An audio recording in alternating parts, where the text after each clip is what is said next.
Hello दोस्तों, मैं हूं आपका होस्ट ASK और आज आपके लिए एक और ऑसम न्यूज़ के साथ हाजिर हुआ हूं। तो अभी तक आपने मेरे चैनल को सब्सक्राइब नहीं किया है तो कर लीजिए, लाइक का बटन दबा दीजिए, कमेंट करना है तो कर लीजिए और बेल आइकन दबाना ना भूलिएगा। ये सब फ्री है गाइस, एक बार ट्राई करके तो देखिए। तो चलिए चलो इस वीडियो को अभी स्टार्ट करते हैं। तो उससे पहले कि मैं आपको बता दूँ कि अब ये जो महामारी चल रही है कोरोना इंडिया में, ये अब थोड़ा सा हमने भी लगी है और कह सकते हैं कि ये अभी भी कंट्रोल में नहीं आई है, ये भी कह सकते हैं। पर जहाँ तक का देखा जा रहा है कि अब सरकार कह रही है कि धीरे धीरे इसका पीक आ चुका है और अब अभी बीमारी कंट्रोल में आ जाएगी। और तब भी हमें सतर्कता बनी रहनी चाहिए गाइस, हमें सतर्क रहना चाहिए और मास्क का उपयोग तो हमें अब घर में भी थोड़े दिनों तक करना चाहिए। और हो सके तो आप अगर आप घर से निकल रहे हैं तो 2 गज की लोगों से दूरी बनाए रखिए और मास्क तो आप पहने ही रखिए। और ज़्यादा से ज़्यादा जो भी आप सैनिटाइज का उपयोग कर रहे हैं उसका उपयोग करते रहिए, हाथ धोते रहिए, जो भी सेफ्टी है आपको उसको अपनाइए रहिए।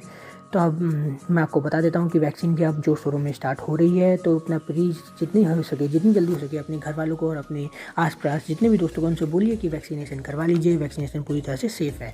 तो चलिए चलो आज की आपका टाइम ना वेस्ट करते हो, सीधे वीडियो स्टार्ट करते हैं। तो मैं आज आपको बताने वाला था कि इजराइल और जो फ़िलिस्तीन है ये आपस में कुछ दिनों से काफ़ी झड़प हो रही हैं। तो अब तो यहाँ रॉकेट भी दागे जा चुके हैं, काफ़ी नुकसान हुआ है फ़िलीपीन को। तो मैं आपको बता देता हूँ कि इसमें जो नुकसान हुआ है उसको सबसे ज़्यादा इसको नुकसान फ़िलिस्तीन को ही हुआ है इजराइल से। पर हमला स्टार्ट जो रॉकेट दागने का काम किया था वो फ़िलिस्तीनी आतंकवादियों का स्टार्टिंग में किया था, और जो इजराइल है वो उसने इन रॉकेटों का जवाब रॉकेटों से दिया था, जिससे कि फ़िलिस्तीनी आम नागरिकों को ज़्यादा नुकसान पहुंचा है इससे। पर अभी भी ये झड़प रुकने का नाम नहीं ले रही है। तो इसमें अब जो अदर कंट्रीज़ हैं वो भी अब इवॉल्व होने लगी हैं। अब जैसे जैसे ये कंट्रियाँ इवॉल्व होते रहेंगी, ये मुझे लग रहा है कहीं जंग का रूप ना ले लें। पर अभी भी जो अदर कंट्री हैं वो अभी भी इसराइल को बता रही हैं कि अब इसराइल और फ़िलिस्तीन को आपस में बातचीत कर लेनी चाहिए और इससे जो भी झड़प है और जो भी अभी ब्रूटल हालात हुए हैं इसे तुरंत कंट्रोल कर लेना चाहिए या रोक देना चाहिए, क्योंकि ये दोनों ही देशों के लिए बेनिफिट नहीं है और इससे दूसरे देशों को भी काफ़ी इफ़ेक्ट हो रहा है। इसमें मुस्लिम कंट्रियों का काफ़ी ब्रूटल सपोर्ट फ़िलीपीन को आया है, क्योंकि वो अब चाहते हैं कि इजराइल फ़िलीपीन को छोड़ दे या फिर ये कार्रवाई इजराइल कर रहा है वो तुरंत ही रोक दे, क्योंकि इससे फ़िलीपीनी आम नागरिकों को काफ़ी नुकसान हुआ है। वहाँ के कुछ जो संवाददाता हैं उन्होंने वहाँ के आम आदमियों से बात करने की कोशिश की है, तो उन आम आदमियों का साफ साफ कहना था कि इसमें आम आदमी की क्या गलती है, क्यों उन्हें ही जानबूझ के निशाना बनाया जा रहा है। तो जैसे कि वो अपनी आप बीती बता रहा था, वो कह रहा था कि जब तक का ये झड़प स्टार्ट नहीं हुई थी तो उनका देश कोरोना महामारी से लड़ रहा था, जहाँ पहले ही कोरोना महामारी से बहुत जाने जा रही थी आम लोगों की।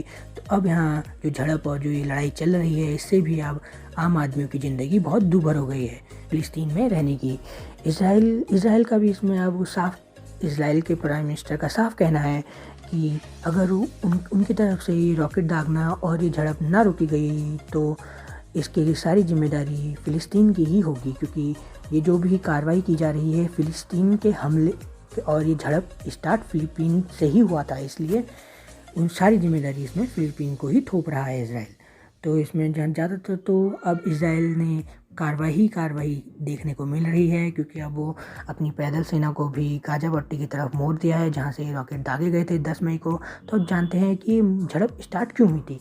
इसके थोड़े से काफ़ी पुराने कारण भी हैं, क्योंकि पहले से ही इन दोनों देशों में काफ़ी झड़प होती थी, क्योंकि यहाँ यहूदी और मुस्लिम लोग आपस में रहते थे। तो जो फ़िलीपींस हैं वो ज़्यादातर मुस्लिम बहुमत आबादी है और इजराइल यहूदियों का देश है, तो इन दोनों में पहले से ही काफ़ी झड़प देखने को मिली है, आपने पता होगा।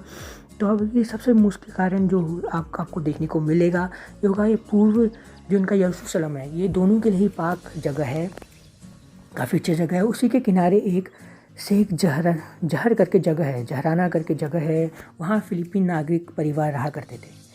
उसी को इजराइल आर्मी हटा रही थी वहाँ से उनको। उससे भी फ़िलीपीन लोगों को काफ़ी गुस्सा था पहले से ही। पर जब 10 मई को जब ये लोग अल-अक़सा मस्जिद में अपनी नमाज़ अदा कर रहे थे, उस समय जब ये इजराइल के सुरक्षा बलों ने इनको ज़बरदस्ती वहाँ से हटाने की कोशिश की, तब जाके ये झड़प बहुत ख़तरनाक हो गई और ये झड़प वहीं से स्टार्ट हुई।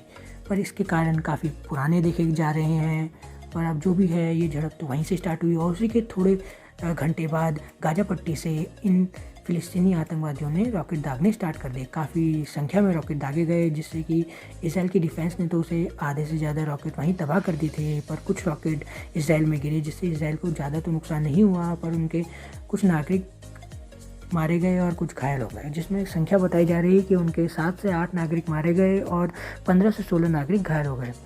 तो यहीं फ़िलीपीन के जब कार्रवाई की गई इसराइल द्वारा, तो उनके अभी तक जो आज की डेट में टोटल डेथ नोट किया गई है वो है 300 के अराउंड फ़िलीपींस के आम नागरिकों की डेथ यहाँ रिकॉर्ड की गई है, और वहीं 1000 से 500 लोगों तक घायल बताए जा रहे हैं। तो ये हालात अभी भी बद से बदतर होते जा रहे हैं। जहां इसराइल दिन पर दिन फ़िलीपीन में कार्रवाई कर रहा है, वहीं फ़िलीपीनी आतंकवादी भी अब हरकत में दिखाई दे रहे हैं। वो बिल्कुल भी रोक नहीं रहे हैं और वो भी अब हरकत में आ रहे हैं। पर तब भी जो फ़िलीपीनी हैं वो कह रहे हैं कि इसराइल को अब ये सब रोक देना चाहिए। तो वहीं दूसरी तरफ दूसरे देश वाले भी इसराइल और फ़िलीपीन की साइड लेने लगे हैं, जहां अमेरिका इसराइल को साफ कह रहा है कि वो जो भी कर रहा है वो अपने देश को बचाने के लिए स्वतंत्र है, वो जो भी कार्रवाई करे उसके लिए वो स्वतंत्र है।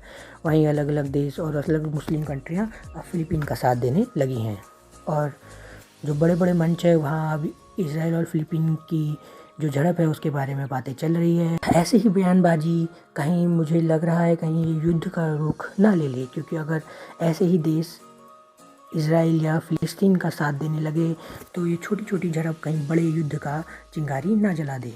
तो इसलिए ही मेरे दोस्तों सतर्क रहिए, सुरक्षित रहिए, अपने घर पे रहिए, और मैं ऐसी ही औसम वीडियो के साथ दोबारा हाजिर हूँगा।